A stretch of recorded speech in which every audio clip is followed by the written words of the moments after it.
Bonjour à tous, ici Fabien. Je suis ravi de vous retrouver aujourd'hui pour un nouvel épisode de Regard de l'âme.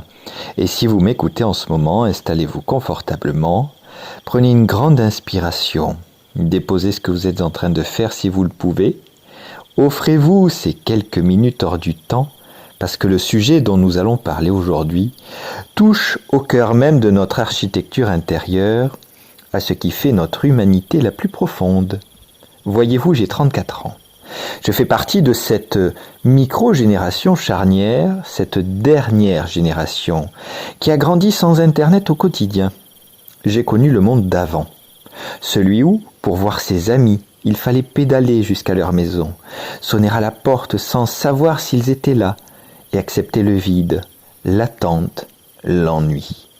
Aujourd'hui, je regarde le monde bouger, courir, s'agiter, et je vais être d'une franchise absolue avec vous. J'ai l'impression que plus ça va, plus le monde perd le fil. Plus ça va, plus j'ai la sensation que quelque chose ne tourne plus rond du tout. En observant les nouvelles générations, je ressens un véritable décalage. Je vois une jeunesse profondément anxieuse, plongée dans un flou existentiel permanent, engagée dans une quête perpétuelle et douloureuse de repères. Et le drame de notre époque, c'est que ces repères, ils ne les ont pas reçus. Les institutions traditionnelles se sont effondrées, l'avenir global paraît incertain, alors ils doivent se fabriquer leurs propres balises, seuls, face à leur écran. Et pour se rassurer, pour ne pas sombrer dans ce vide, ils font quelque chose qui m'interpelle profondément. Ils se mettent de plus en plus dans des cases. Ils s'étiquettent, fragmentent leur identité en une infinité de micro-catégories pour essayer d'exister, pour essayer de dire « voilà qui je suis ». Mais à force de chercher uniquement des personnes qui nous ressemblent trait pour trait, à force de s'enfermer dans ces bulles algorithmiques que l'on appelle des safe spaces, ne passe-t-on pas à côté de la véritable richesse de la vie ? La diversité du monde fait sa beauté. En fuyant l'altérité, en refusant la rencontre avec celui qui pense différemment, on passe à côté de confrontations qui, pourtant, ont le pouvoir de sculpter et d'élever notre âme. Aujourd'hui, je vous propose de poser un regard spirituel et philosophique sur ce phénomène. Nous allons plonger ensemble dans ce que j'appelle nos vies en kit et analyser comment la culture du jetable est en train de grignoter nos amitiés, nos amours avec la solidité de notre être. On se retrouve dans quelques secondes, juste après le générique. À tout de suite.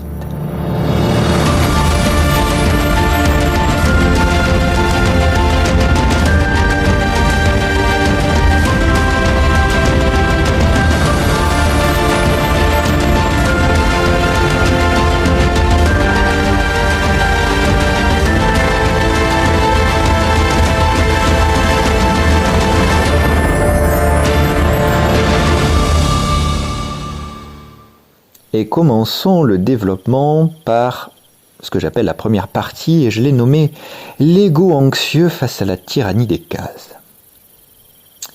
Pour commencer, ce qui se joue actuellement, il faut observer comment fonctionne notre ego lorsqu'il est terrassé par l'anxiété. L'être humain a un besoin viscéral de sécurité. Quand le monde extérieur devient trop complexe, trop vaste, trop menaçant, ce qui est le cas avec le flux ininterrompu d'informations négatives que les jeunes reçoivent chaque jour sur leur smartphone, l'esprit cherche un abri. C'est là que l'étiquetage à outrance intervient. On se définit par des termes de plus en plus précis, de plus en plus nichés, que ce soit à travers des orientations, des types de personnalités, ou des diagnostics psychologiques autoportés. L'ego se dit « si je trouve ma case, je saurai enfin qui je suis et je trouverai ma tribu ». Mais posons-nous la question du point de vue de l'âme. L'âme, mes amis, est par nature vaste, fluide et incassable dans son essence. Elle ne peut pas et elle ne veut pas entrer dans une boîte en carton. L'âme s'exprime à travers les nuances, à travers l'expérience brute du vivant, à travers le mystère.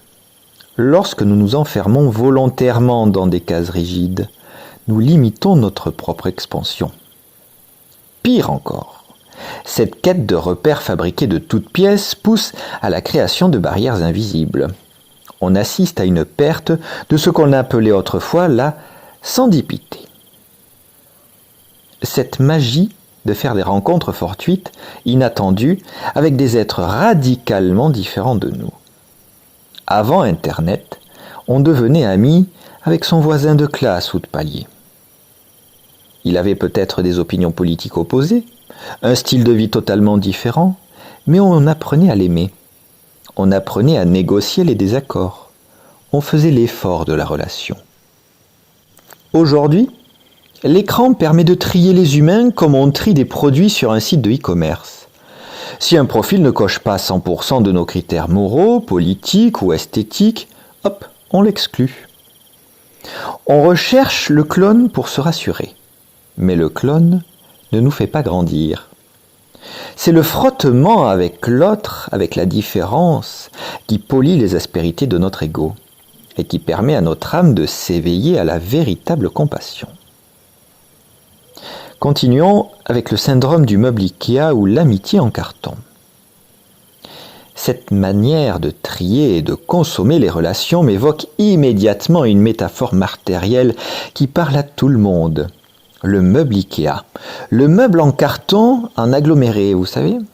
Vous connaissez tous cette histoire. On l'achète pas cher, on le monte rapidement chez soi, il a l'air propre, moderne, lisse. Mais qu'arrive-t-il au premier déménagement ? Qu'arrive-t-il si par malheur il prend la flotte ? Il gonfle, il s'effrite. Et comme il est impossible à réparer, qu'est-ce qu'on fait ? On le jette.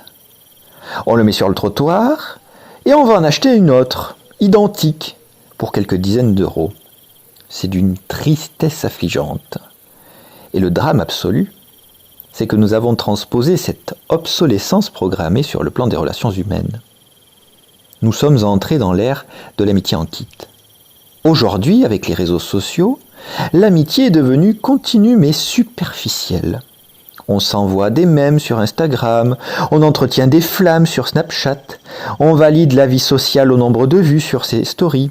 Le contact est permanent, mais l'intimité est absente. Les études le montrent de manière alarmante. La génération la plus connectée de l'histoire de l'humanité est aussi statistiquement la plus solitaire. Pourquoi ? Parce que l'amitié moderne manque de structure. Elle manque de matière. Au moindre conflit, au moindre courant d'air, au lieu de décrocher son téléphone et de traverser l'inconfort des explications sincères, on utilise l'outil ultime de la lâcheté technologique. Le ghosting. On bloque, on supprime, on fait disparaître l'autre d'un coup de pouce sur l'écran.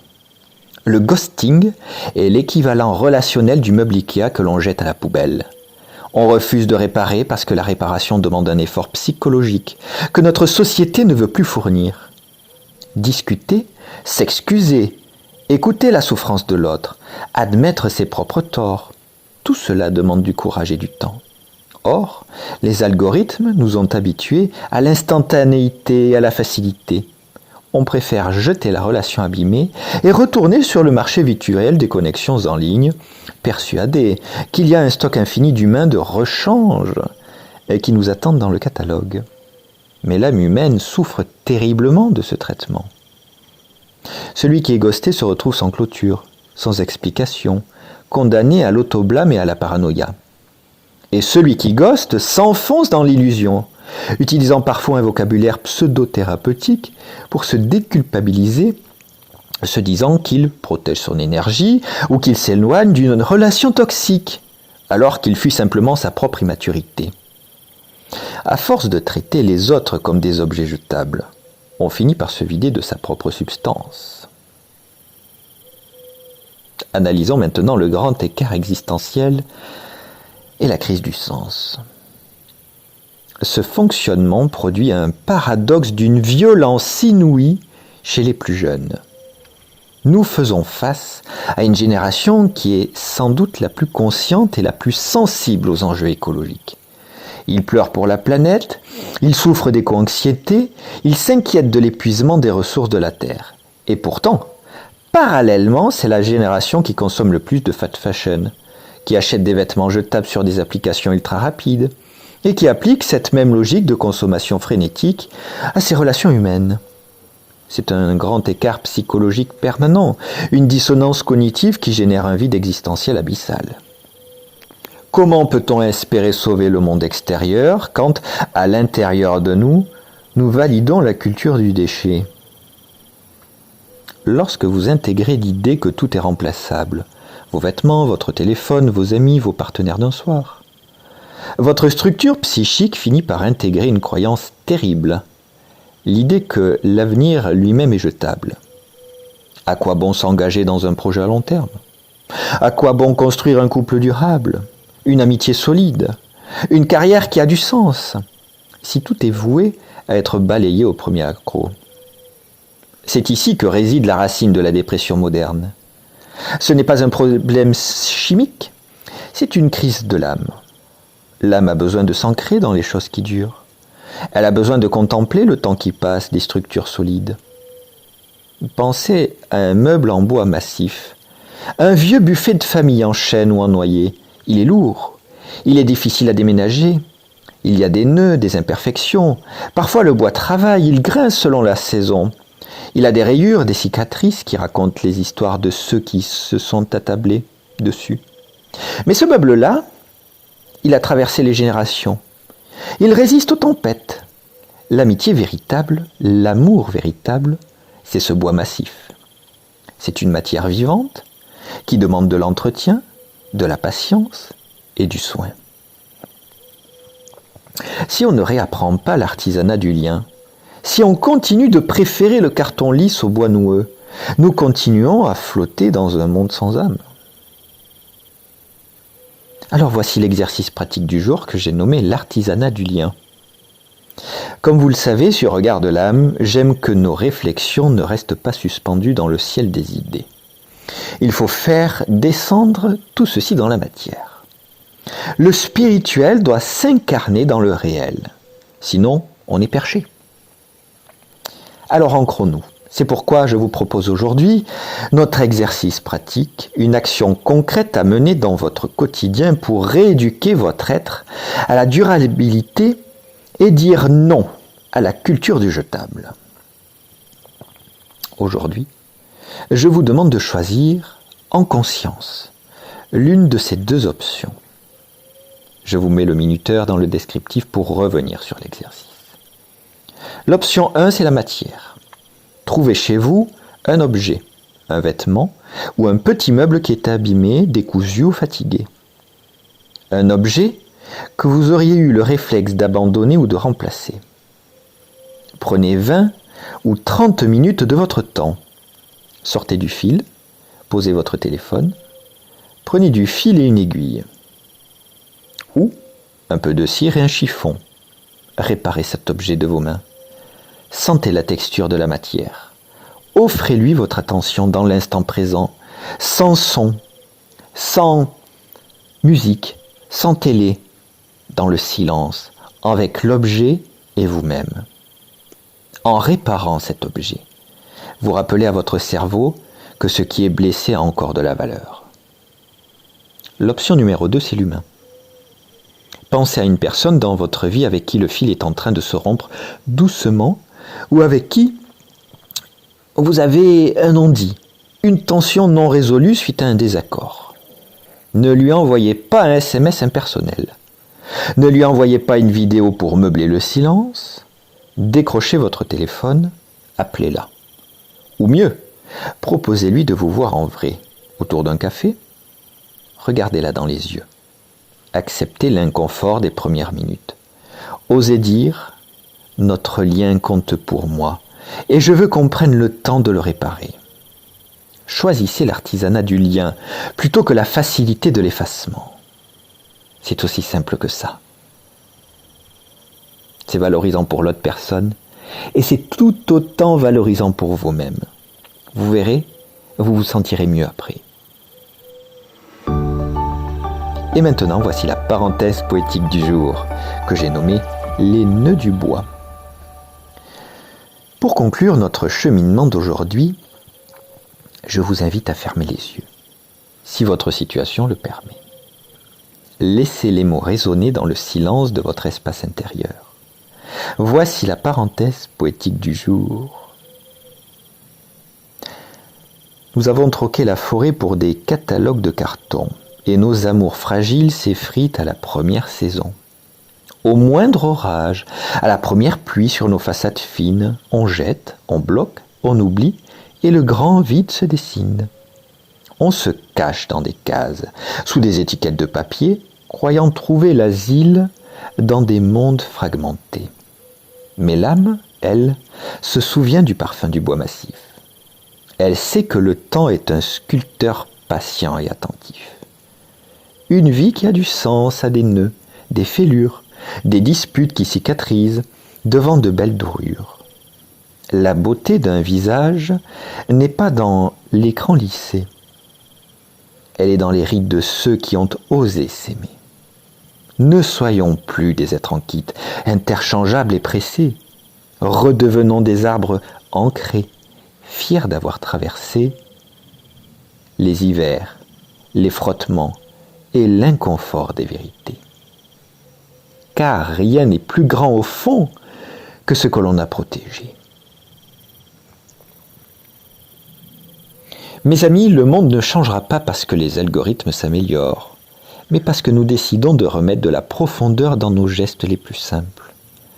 Ne laissez personne vous faire croire que vous êtes remplaçable.